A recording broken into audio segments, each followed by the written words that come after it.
Marmari Compubenui. La dignidad es una palabra que hemos escuchado muchas veces. Se refiere a la cualidad de quien se hace valer como persona y no deja que le humille. Muchas personas son portadoras de esta cualidad, y Luisa Toledo Sepúlveda es un referente de ello. Hoy no te hablaré de académicos ni autoras, hoy te hablaré de una mujer que delineó con su fuerza una marca en la historia de los movimientos sociales en el Chile herido. Una mujer pobladora activa en la organización territorial durante la resistencia a la dictadura de Pinochet y durante la democracia que ha perpetuado su modelo en todos los aspectos de la vida. La respuesta: ollas comunes, comedores populares, barricadas y solidaridad. Y allí se veía a la Luisa, con su incondicional apoyo a la juventud combativa. En aquellas y aquellos jóvenes veía el rostro de sus 3 hijos, que la brutal dictadura le arrebató una noche de 1985 y en 1988. Los hermanos Vergara Toledo. Comprometido con la rebeldía hasta el día de su muerte en una fría mañana de julio de 2021, se marchó entre aplausos, cantos y acciones combativas de miles de personas que admiramos su valentía y su dedicación por un mundo más justo, por verdad, justicia y por dignidad.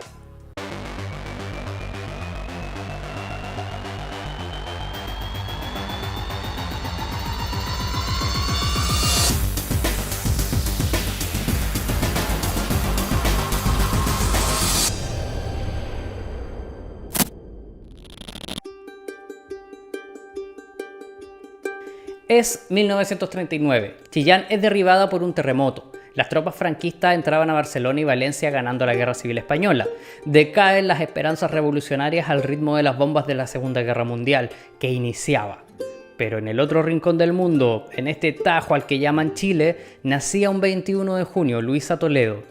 Ese día era San Luis, por eso la llamaron Luisa, hija de campesinos humildes y empobrecidos. Su padre, Manuel Toledo, se había ido a una fábrica, pero se encontró con el vicio. Botella de alcohol en mano, la violencia se apoderó de la casa.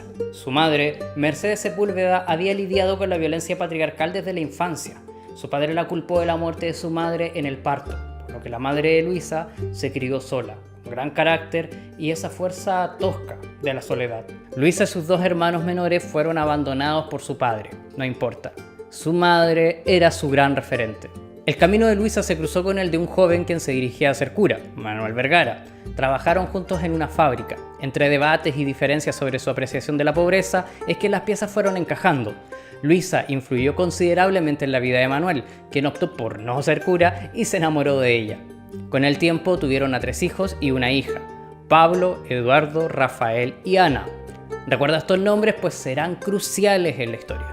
Hablar de Luisa Toledo y Manuel Vergara es también hablar sobre la organización en uno de los barrios emblemáticos del Santiago Profundo, la Villa Francia. Por medio de una cooperativa de vivienda llegaron a vivir en una población aledaña, tiempo antes de que se fundara la Villa Francia y se pudieran conocer con las vecinas y vecinos. La Villa Francia fue fundada en 1969 en el contexto de un grave problema habitacional, con una demanda muy superior a la oferta de la vivienda, en el gobierno de Eduardo Frei Montalva. Dado este escenario, las y los pobladores tuvieron que recurrir a la creatividad para transformar su realidad, ya sea dentro de los márgenes legales por medio de postulación en la Corporación de la Vivienda, Corvi, o la Corporación de Servicios Habitacionales, Coravit, o fuera de este margen por medio de la acción directa y las tomas de terreno. Que si te interesa aquello, por aquí te dejo un video anterior. Así se formó lo que en ese momento se llamó San José de Chuchunco y más adelante Villa Francia, con sitios delimitados, sin agua, ni luz, ni baños, apenas unos grifos puestos en la vía pública. Los pastizales podrían alcanzar los 2 metros de altura, así que para las personas el trabajo comenzó quitando maleza e instalando carpas para la noche. Martillos, risas y serruchos musicalizaron los días. Fueron encontrando la solución a los múltiples problemas por medio del trabajo colectivo y comunitario. Esta experiencia marcó el carácter de la Villa Francia. Por medio del aprendizaje colectivo, la toma de decisiones comunitarias, se fue fortaleciendo la solidaridad, ingrediente que será vital para las experiencias que se vivirán en el futuro de la villa. Pobladoras y pobladores que pasaban de la inactividad a ser capaces de tomar la iniciativa sobre la necesidad de tener un techo donde dormir, pasaban a constituirse como movimiento. Se fundaron centros de madres, agrupaciones juveniles y centros sociales al ritmo de los cambios que experimentaba la sociedad chilensis. De estos cambios también se hizo parte una fracción de la Iglesia Católica que buscó encarnarse en el mundo popular. Para entenderlo, hay que saber que Latinoamérica es un continente mayoritariamente católico, al mismo tiempo con una desigualdad social que apenas se puede imaginar. Se vivía un catolicismo popular cargado de simbolismos y mezclado con creencias ancestrales. El conservadurismo de la Iglesia impidió una comunicación más cercana con el pueblo profundo. Así que realizaron unas conferencias episcopales en Brasil y luego en Colombia, donde se quiso tomar en cuenta el contexto latinoamericano para adaptarse a las y los pobres. En sus misiones había que crear comunidades de base, pero desde un punto de vista diferente a la tradicional. Había que contemplar la realidad local, buscar respuestas en la Biblia e intentar hacer un bien social. Para eso debían incluir a las y los laicos y atraer jóvenes a participar en los compromisos sociales.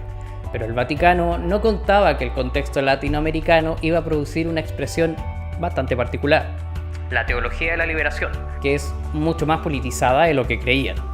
Eran cercanos a movimientos de izquierda en los que militaban muchos de sus adherentes, e incluso a veces llegaban a apoyar iniciativas de revoluciones armadas. Sabiendo esto, prosigo. Muchos curas y monjas se mudaron a las poblaciones más marginadas con la idea de formar comunidades, con una óptica que quiso romper con el conservadurismo católico tradicional. Decían que ahora las personas en sí mismas eran la Iglesia, y el llamado era la liberación de las y los pobres, y la construcción del reino de Dios en el aquí y el ahora, sin esperar a que se hiciera automáticamente en los cielos, pues esa idea era ofrecida siempre como premio de consuelo para resignarnos y aceptar el dolor y la miseria en la tierra sin tocar el status quo de la sociedad capitalista. Pronto se ganaron el apelativo de curas comunistas. ¿Pero qué quieres? ¿Hacerle el juego a los comunistas? Bueno, ¿y a quién le haces el juego tú? Y así fue como llegó a la población un cura llamado Mariano Puga, uno de los mayores referentes de la Iglesia Obrera en la Villa Francia, hijo de un ex embajador del Partido Liberal y de una mujer heredera de las viñas Cochitoro. Mariano estudiaba arquitectura cuando en una visita a un campamento muy pobre pensó que frente a tanta miseria mejor sería cura obrero. Pala y martillo en mano fue ganando fama. Este hombre influyó mucho en la vida de Luisa, quien varias veces citó su frase: este pueblo tiene el derecho a destruirlo todo porque todo le han destruido. Quiero tomar las palabras de Mariano Puga, sus últimas palabras. Tiene el derecho a la juventud pobre de las poblaciones de quemarlo todo, de hacerlo todo tira, de romper todo, porque ellos le han quitado desde que nacen todo. Tienen todo el derecho. Háganlo, compañeros, háganlo. Además, Mariano agregaba: la revolución no se hace con los poderosos, sino con aquellos que hacen suya la causa de los sin poder, y esos nos faltan hoy. No veo cómo este sistema los va a producir, más bien al revés. El sistema toma a los sin poder y los transforma en los adoradores del modelo de consumo. La postura de Mariano Puga lo puso en el ojo del dictador Pinochet y fue llevado al centro de torturas de Villa Grimaldi y a Tres Álamos, pero aún falta para eso. Para el año 1972 no hay presencia activa de partidos políticos en el barrio. Pasan muy desapercibidos, por lo que la organización vecinal estaba aún al margen de partidos y movimientos políticos jerarquizados, hasta que ese mismo año, a raíz de la necesidad de defensas de sus sitios, aparece el MIR en la Villa Francia. El primer acercamiento. Si no eres de Chile o si lo eres pero no sabes qué es el MIR, te explico brevemente. El movimiento de izquierda revolucionaria nació en forma de partido de orientación marxista-leninista en 1965. Se definieron como la vanguardia marxista-leninista de la clase obrera y de las y los oprimidos. Se posicionó en la acción política y social revolucionaria en oposición a la izquierda tradicional y reformista. Si bien su formación estuvo de la mano con trotskistas y anarcosindicalistas, al poco tiempo estos fueron marginados, poniendo fin a la heterogeneidad política de sus inicios. Ganaron fama de izquierda radical, extraparlamentaria y revolucionaria. Durante el gobierno de Allende no formaron parte de la coalición gobernante, aunque la respaldaron y se centraron en los espacios sociales para consolidar el frente de masas y construir lo que se conoce como poder popular. En ese contexto fue que llegaron a la Villa Francia en 1972. Implicó la profundización de nuevas formas de organización política. Un 11 de septiembre de 1973, el cura Mariano Puga salió de la Universidad Católica rumbo a la Villa Francia. La mañana parecía un escenario extraño. Poco a poco se fue cruzando con tanques, aviones de guerra y soldados en las calles. Fue al obispado y se despidió del padre catalán Joan Alsina. No sabían que a los pocos días ese cura sería fusilado en el puente Bulnes. En su camino, Mariano vio a gente llorando y a gente descorchar espumantes. Supo que Allende había muerto en el golpe de Estado. Esa tensión que se respiraba hace tiempo decantó en una cruda represión, persecución, muertes, violaciones y todo tipo de violencia por parte de quienes ahora dicen condenar la violencia cuando se rompe un semáforo. En ese tiempo ellos no rompían semáforos, rompían piernas, cráneos, familias y rompían vidas. ¿Y el pueblo estaba armado para defenderse? Pues no. En 1972 se había promulgado la Ley 17.798 de control de armas, lo que aseguró la oposición de las Fuerzas Armadas. Además, el artículo 8 de la ley decía que quienes organicen, formen parte, financien o ayuden en la creación de milicias o grupos de combate armados serían sancionados con presidio menor en sus grados medios a máximo. Todo esto bajo el argumento de frenar a los grupos paramilitares que estaban surgiendo, como Patria y Libertad por un lado y el MIR y BOP por el otro. Esto explicaba por qué, previo al golpe de Estado y ya respirándolo a lo lejos, algunas fuerzas políticas como el MAPU y el MIR insistían en la toma del poder por medio de una revolución armada. Pero claro, les llegó el día 11 de septiembre y no habían armas ni gente preparada para usarlas. Esto no impidió que permanentemente el régimen creara montajes sobre enfrentamientos armados para justificar matanzas en la prensa internacional, lo que no significa que no hubieran algunos enfrentamientos. Ya ha pasado el tiempo, pues ante la necesidad de defenderse hay que ponerse creativos y creativas. Esa misma noche, en la Villa Francia, hubo reunión en la casa de una vecina y las y los jóvenes, con la intención de enfrentar a los militares, tomaron sus sencillos equipajes, linchacos, un pantalón encima del otro y el sentimiento. No había más. El choque sería con la realidad. El enemigo contaba con un gran poderío militar. La resistencia en las poblaciones se quedaban con el entusiasmo de arrojo y la incertidumbre de no tener información que no fuera el oficial, que era filtrada y generada desde el régimen a su favor. Conocer el nuevo escenario político iba a ser complicado. La Villa Francia en sus inicios había fortalecido sus lazos organizativos, el trabajo colaborativo por sobre el individual. Ahora serían aprendizajes muy útiles. Cada día se oían los disparos y las patrullas, pero en el barrio la solidaridad y el compañerismo eran la fogata en la que la gente se calentaba. Había comenzado la cacería de activistas. Las pisadas militares dejaban una estela de sangre. Las vecinas repetían el nombre de quienes ya no estaban. Ahora había que convivir en la clandestinidad, practicar la desconfianza, disimular, ya que la asociatividad al margen de la dictadura era un delito. La vida cotidiana cambió de un día a otro. Actividades públicas, risas y un ritmo intenso de organización se transformaron en actividades al acecho de las autoridades.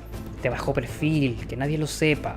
Ante la proclama dictatorial que decía: la patriótica contribución de todos los ciudadanos facilitará la eliminación de los extremistas que aún permanecen en la capital. Ellos son extranjeros sin patria y algunos chilenos fanatizados que no ven más allá de su odio y ansias de destrucción. Denúncielos. En el mentiroso periódico golpista de El Mercurio incluso ofrecían recompensa. La persona que proporcione antecedentes que permitan ubicar y detener por la fuerza pública a alguno de los sujetos que más adelante se detallan será recompensada con 500.000 escudos, más el dinero que traiga consigo el sujeto en el momento de su aprehensión.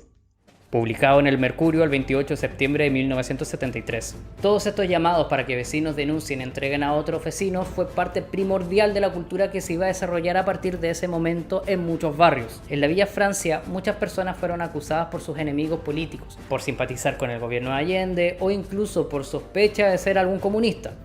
La lista de desaparecidas y desaparecidos se fue engrosando. Así fue como dirigentes vecinales de izquierda tuvieron que retirarse o pasar a la clandestinidad máxima.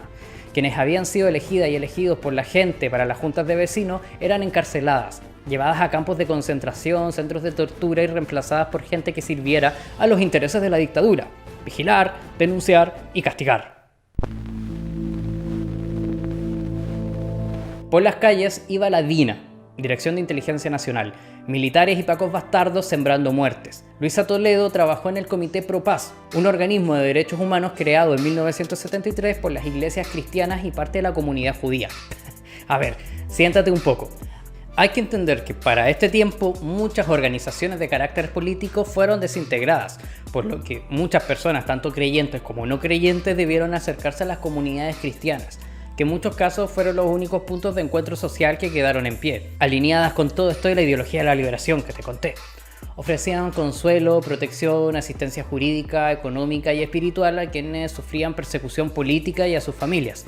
Todo esto, claro, hizo enojar mucho a las autoridades políticas y al catolicismo conservador, así que la vida de este comité terminó en 1975. Pero en 1976 apareció la Vicaría de la Solidaridad. Luisa decía que fueron quienes se jugaron el pellejo al hablar de personas desaparecidas en tiempos donde poca gente creía en eso. A este organismo llegaron personas a describir a sus familiares que habían sido detenidas sin volver a aparecer. Ahí pasó Luisa a trabajar como secretaria, si bien tenía puntos críticos con ellos. Ella transcribía los casos de desapariciones, tortura y ejecuciones, relatos que aportaron a su comprensión de la brutalidad con la que operaba la dictadura y el destino que desafiaban quienes optaron por luchar. Obviamente, muchas y muchos miembros de la vicaría vivían bajo la amenaza del régimen. El exilio, detenciones e incluso la muerte, como sería más adelante el caso de José Manuel Parada en el 85. Fue el ojo internacional y la resistencia de sus miembros quienes prolongaron la vida de la vicaría hasta 1992. Luisa no dejó de trabajar con sus vecinas y vecinos en la Villa Francia. Llevaba desde el gobierno de Allende adentrándose en la organización vecinal. Ahora, buscando mayor dignidad, levantando ollas comunes, comedores infantiles populares, bolsas de cesantes, búsqueda de desaparecidos y toda la resistencia que se vendría. Es en este contexto, con el cura Mariano Puga en los domingos de culto, en donde se hablaba de buscar soluciones a los problemas vecinales y el contexto sociopolítico, cuando Luisa se dio cuenta de su capacidad de hablar delante de la gente, de alzar la voz cuando según ella antes nunca había tenido esa experiencia. Es en este duro contexto en que se criaron los hijos e hijas de Manuel y Luisa, en dictadura pero con el germen de la esperanza por medio de la organización, en este caso en una comunidad cristiana llamada Cristo Liberador. Allí la familia Vergara Toledo encontró refugio a sus esperanzas en medio de la acción social. Esta comunidad en 1974 sufrió un golpe bajo. 3 de sus miembros son detenidos y desaparecidos, y a los pocos días el mismísimo cura Mariano Puga era detenido y llevado al centro de torturas de Villa Grimaldi. Fue liberado por presión del cardenal Silva Enríquez y fue llevado a Perú por 40 días y pudo regresar a Chile. Laicos y cristianas se organizaron y tomaron un compromiso con las víctimas y sus familias. Recolectaban información sobre las detenciones, recorren cárceles, hospitales e incluso la morgue. No solo eso, como muchas niñas y niños quedaron sin padres, sin madres o una madre sola ahora debía trabajar el doble y además buscar a su pareja, la comunidad asumió el cuidado y asistencia de su infancia. Los aprendizajes que se dieron en la fundación de la población ahora eran útiles para sobrevivir y resistir, cuidarse mutuamente. Ante niñas y niños, hijos de detenidos que debían ser cuidados por la comunidad, surgió la necesidad del comedor infantil, a cargo de la vecina Guacolda. Por otro lado, la comunidad juvenil hacía campaña de recolección de alimentos y de asistencia en las tareas escolares. Luisa Toledo y su familia se ven marcados por estas experiencias de apoyo mutuo y solidaridad permanente. Hacia 1982 se le sumaba el azote de la crisis económica. Se devalúa el peso chileno, la economía colapsa por la multiplicación de las deudas, se paraliza la inversión y la producción, empresas quiebran por miles y la cesantía se disparó. Los sueldos bajaron muchísimo, así que las y los trabajadores informales aumentaron.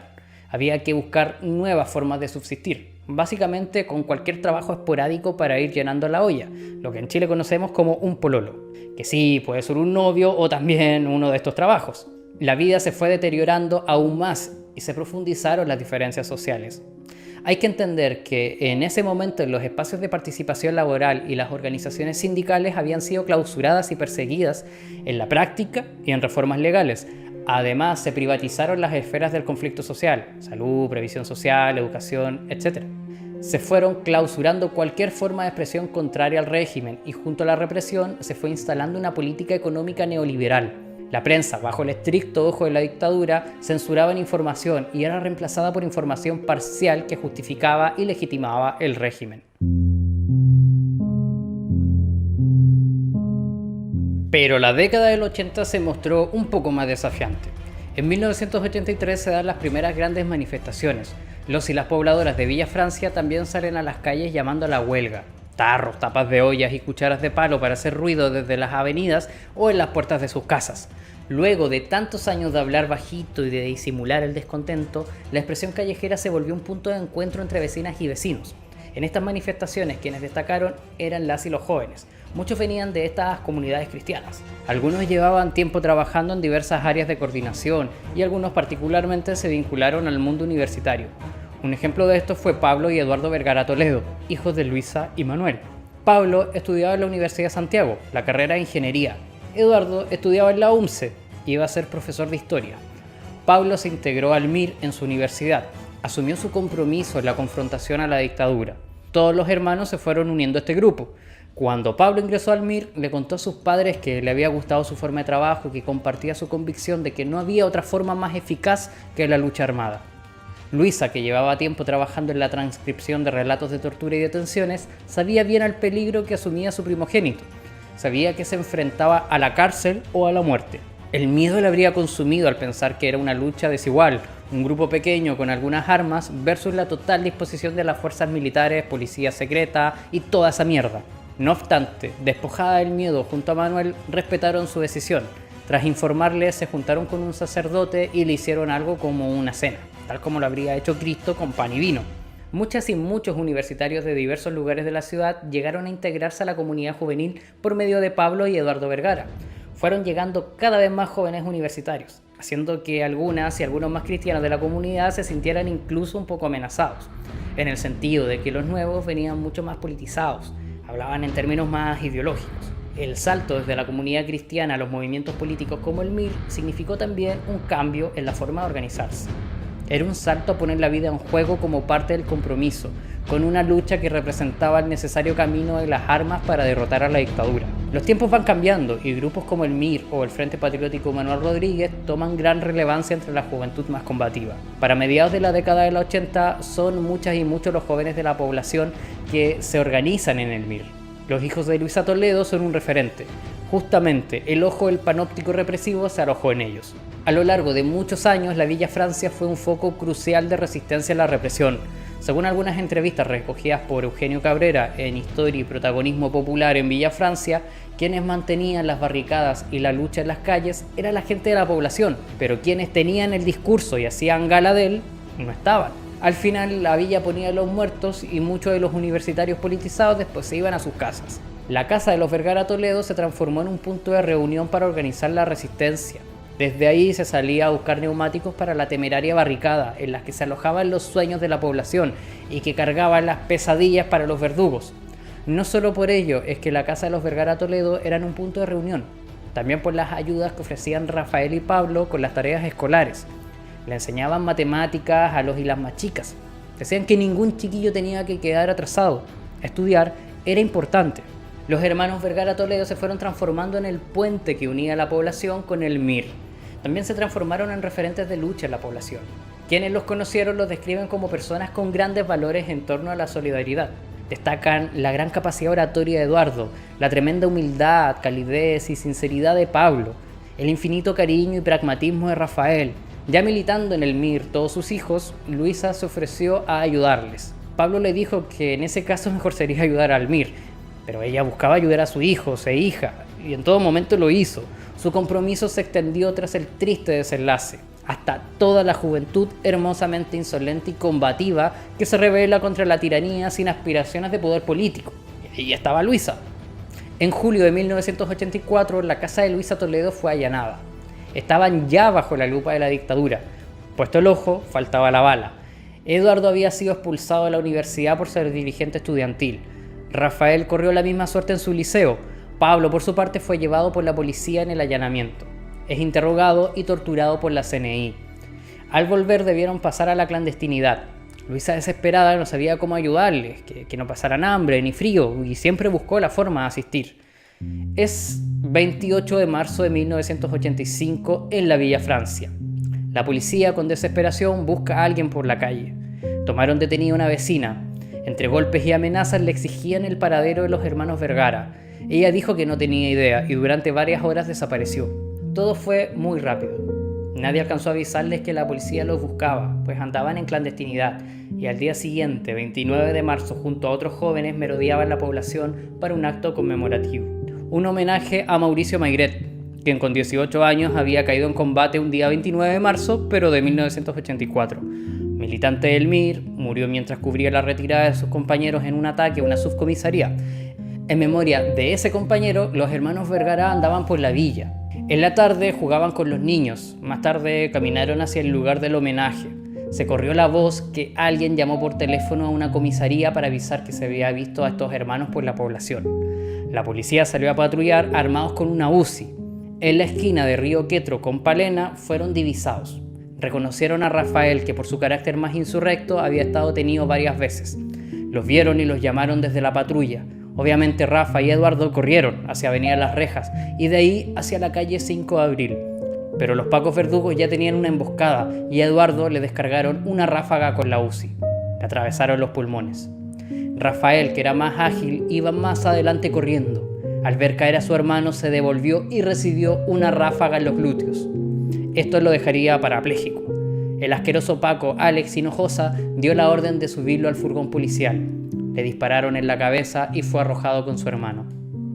Así terminó la vida de los dos hermanos Vergara Toledo y así comenzó la mítica imagen de esta familia y de Luisa.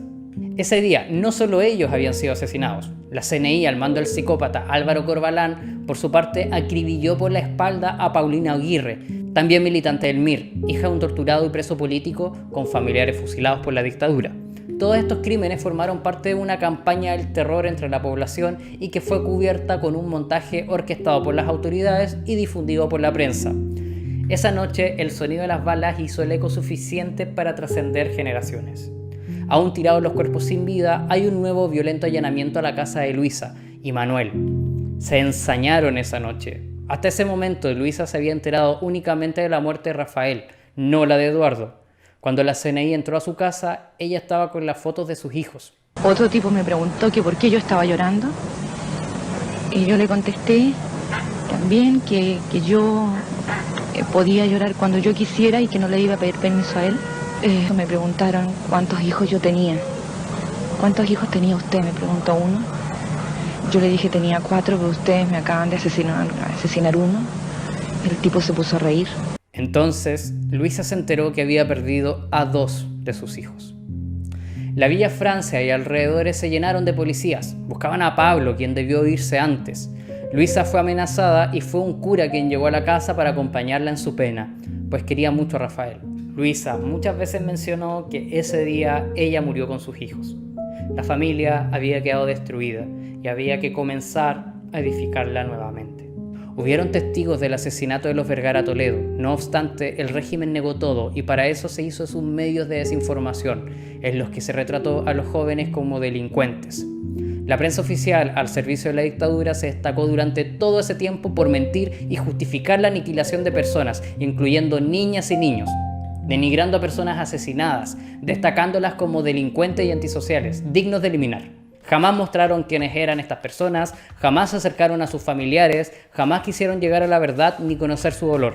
Se esmeraron en quitarle la calidad de personas a quienes se oponían al criminal Pinochet, que bien podrido estaría ahora el cobarde si no hubiera sido incinerado. Esta prensa oficial ha seguido en esta posición hasta nuestros días y no merece más que nuestro desprecio. Sobre Eduardo y Rafael, la prensa afirmó que habían participado en robos a mano armada, que eran delincuentes y subversivos y extremistas. Así lo presentaron en algunos diarios. La Nación. Los 2 delincuentes asaltaron un negocio huyendo. Al ser interceptados por la policía, se produjo el enfrentamiento a balazos. Las últimas noticias. Carabineros informó que los hermanos abatidos, junto a un tercer sujeto, intentaban asaltar un establecimiento comercial. En el intercambio de disparos, resultó herido un carabinero recibiendo 2 balazos. De más está decir que toda esta información ya está más que desmentida. Hablaban de asalto a un negocio, luego hablaban de un intento de un asalto. Nunca hubo denuncia de un asalto a algún negocio. Se habló de enfrentamiento, en algunos diarios describían un breve intercambio de balas, en otro hablaban de un espectacular tiroteo. Hablaban de que habían detenido incluso a su padre, Manuel Vergara, lo que es mentira. Lo único cierto es que Pablo, Rafael y Eduardo estaban en la mira por su posición política. Fueron considerados peligrosos para el régimen y necesitaban una justificación para asesinarlos. Tuvo que pasar mucho tiempo para que por medio de las autopsias se pudiera reconocer que ambos hermanos fueron asesinados por politraumatismo por balas. La cabeza de Rafael presenta un disparo a corta distancia, mientras ya estaba herido y reducido. En una carta escrita por Luisa a Fiscalía el 6 de junio del 2006 dice: Alex Hinojosa, Jorge Marín Jiménez, Francisco Toledo Puente, Marcelo Muñoz Cifuentes, Luis Crespo Zamorano son asesinos y deben pagar su crimen. También deben pagar los que dieron la orden ese día 29 de marzo de 1985. Augusto Ramón Pinochet Ugarte, Rodolfo Estange, Carlos Donoso Pérez, Óscar Torres. No les pongo sus pomposos títulos porque para mí son únicamente servidores de la burguesía. Y por supuesto ustedes, jueces y fiscales, como cómplices encubridores, también deberían recibir su merecido castigo. Como sé que no va a ser así, me resigno a maldecirlos a ustedes desde el fondo de mi corazón herido. ¡Malditos sean!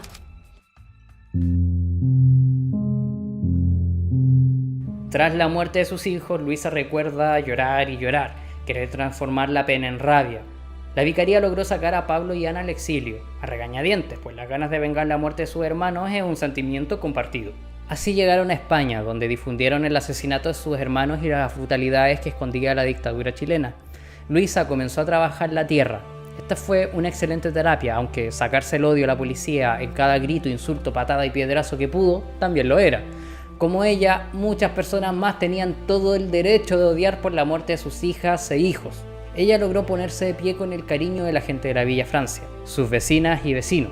Hicieron romerías al principio, con la cruz, luego eran marchas de carácter más político y año tras año, el 29 de marzo, se transformó en una fecha de confrontación con la policía, de arrojo insurrecto, y de todo esto, ella sacó fuerzas para gritarle en sus caras: Ustedes todos uniformados miserables son tan cobardes. Son unos vendidos, todos ustedes son hijos de pobres. Y sin embargo, atacan a su pueblo. Luisa asistía a cada instancia en la que era invitada a hablar sobre sus hijos, a expresar su rabia y sus deseos de justicia. La memoria no se destiñe, y al 29 de marzo de cada año se le llamó el Día del Joven Combatiente, pues la confrontación se volvió una tradición, no solo en Villa Francia, sino en todo el país. Y como un eterno déjà vu, desde el mismo año 85, cada 29 de marzo los sicarios del poder estaban a las puertas de la casa. Y cada año la televisión intenta denigrar la jornada relacionándola con delincuencia y con drogas. Pero por si fuera poco, pronto vino otro gran golpe.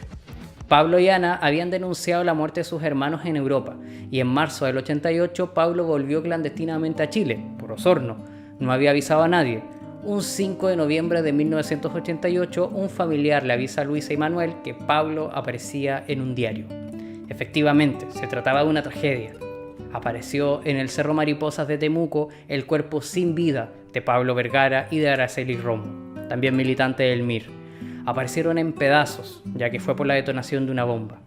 Así fue como Luisa quedó aún más devastada. La pérdida de 3 de sus hijos la llevó incluso a intentos de suicidio. Comprendió que no iba a superar jamás su pena, pero que aún tendría la rabia como vehículo de acción. Que la muerte de mis hijos, si no fuera por la juventud que sale a la calle a pelear todavía, habría sido para mí un fracaso, una pérdida inútil. Para Manuel Vergara, padre de estos jóvenes, la muerte fue consecuencia del compromiso con la causa y su raíz está en la crianza y la formación que inculcaron a sus hijos en los valores y el compromiso con la justicia y la liberación de las y los oprimidos. Esta familia nunca quiso recibir compensación económica por sus hijos, pues Luisa decía que ellos no tenían precio y que ese dinero suele ser un tapabocas. Ella no critica a quienes sí lo reciban, a menos que con ese dinero se compre el conformismo y el silencio. Los asesinos de Rafa y Eduardo fueron condenados en agosto de 2010 tras un fallo de la Corte Suprema que rebajó las penas que le habían aplicado en primera instancia. Los Pacos bastardos, Alex Hinojosa y Francisco Toledo, recibieron 7 años y Jorge Marín 10 años de presidio, pero en 2017 la misma Corte les dio el beneficio de la libertad. Pero hay algo que nunca van a poder obtener, y es el valor, la convicción y el arrojo que destacó y sigue destacando a la familia Vergara Toledo y a muchas otras que dejan los pies en la calle por el mundo nuevo que llevamos en nuestros corazones. Aquello que impulsa el motor de la memoria indomable, que nos empuja a la calle cada 29 de marzo. Uno de esos días que la institucionalidad no ha podido apoderarse como otras fechas y les queda la criminalización. esa institucionalidad que por medio de acuerdos y pactos cubre su cuerpo podrido e intenta perpetuarse para canalizar el descontento social con sus elecciones y discursos ciudadanos. ¿Se ha perdido el pueblo y se ha convertido en una ciudadanía domesticada?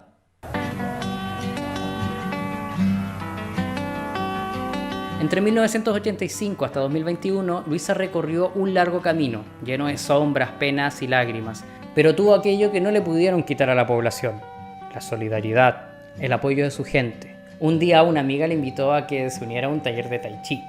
Ella no se veía a su edad haciendo eso, pero para pausar sus penas fue convencida. Era la única pobladora en el grupo. Aprendió lo que pudo, ya que era un taller muy caro, y llevó el tai chi a las pobladoras del barrio. Encontró refugio en el aprendizaje sobre las flores de Bach y sobre todo en el trabajo de la tierra, en la dedicación a su jardín, a aquellas araucarias de su patio que representan a sus hijos. Esperanzada al ver cómo sus miles de niños y niñas salvajes se arrojaron a las calles para combatir la tiranía en 2019, con la ilusión de que no se le entregue nuevamente el poder a los políticos. Y bueno, aún quedamos quienes no luchamos por leyes o presidentes del sector que sean. Aún habemos personas que luchamos por una emancipación total y por sepultar al fascismo, al capitalismo y de todos los colores, y a todos quienes nos quieran volver a aplastar. No se logra con un lápiz o un papel. Gran ejemplo de eso es su nieta, Tamara Sol, compañera anarquista que estuvo presa por herir a un guardia de banco en venganza del asesinato de un compañero, Sebastián Oderluig, conocido como Angry, en 2013. Luisa se fue transformando en un monumento viviente de la dignidad. Volvió a reír y a llorar como una mujer revolucionaria que creyó en la hermosa violencia creadora de la juventud. En el rostro encapuchado de cada rebelde, ella vio la fuerte voz de Eduardo, el arrojo y valentía de Rafael, la convicción e inteligencia de Pablo y la perseverancia y fortaleza de Ana, quien la acompañó hasta sus últimos días en casi todas las intervenciones en las que Luisa fue invitada. Solicitaba la capacidad discursiva de Eduardo y el arrojo de Rafa. Así explicaba cómo fue que se armó de una fuerza que desconocía y ha sido capaz de dar una valiente pelea hasta el último de sus suspiros, el cual se produjo un 6 de julio de 2021, tras semanas de complicaciones en su salud por un cáncer de estómago. A su muerte, fui testigo de cómo las calles de la Villa Francia y alrededores se repletaron de gente. Se nos iba la madre combativa, quien no creyó en reformas ni en plebiscitos, quien gastó su vida, su tristeza y su rabia en las calles, fuera de tribunales, quien, orgullosa, sigue hoy siendo faro inapagable de las y los que luchan para que realmente en todo lugar donde exista la miseria, exista la rebelión. Iñepanco compuche memoria. Voy a recordar a mis hijos que cayeron ese 29 de marzo. Rosario, Mary, Normita, mataron a mi Rafael, mataron a mi Eduardo. Eran mis hijos. Es cierto que ellos en realidad eran del pueblo, pero eran mis hijos. Yo los parí, yo los eduqué, para que fueran lo que fueran, revolucionarios, porque no hay otra forma de vivir. Estamos en una guerra.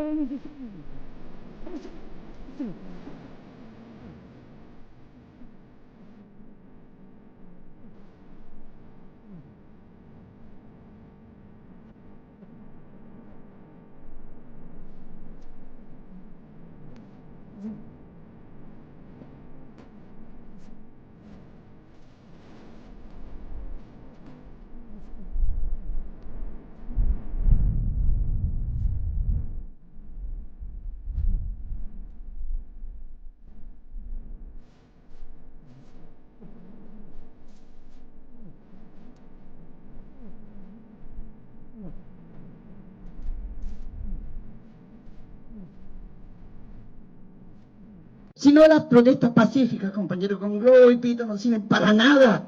Dime tú, las protestas de la AFP, ¿cuánta gente? Eran millones de gente. ¿Qué pasó con la AFP? Nada.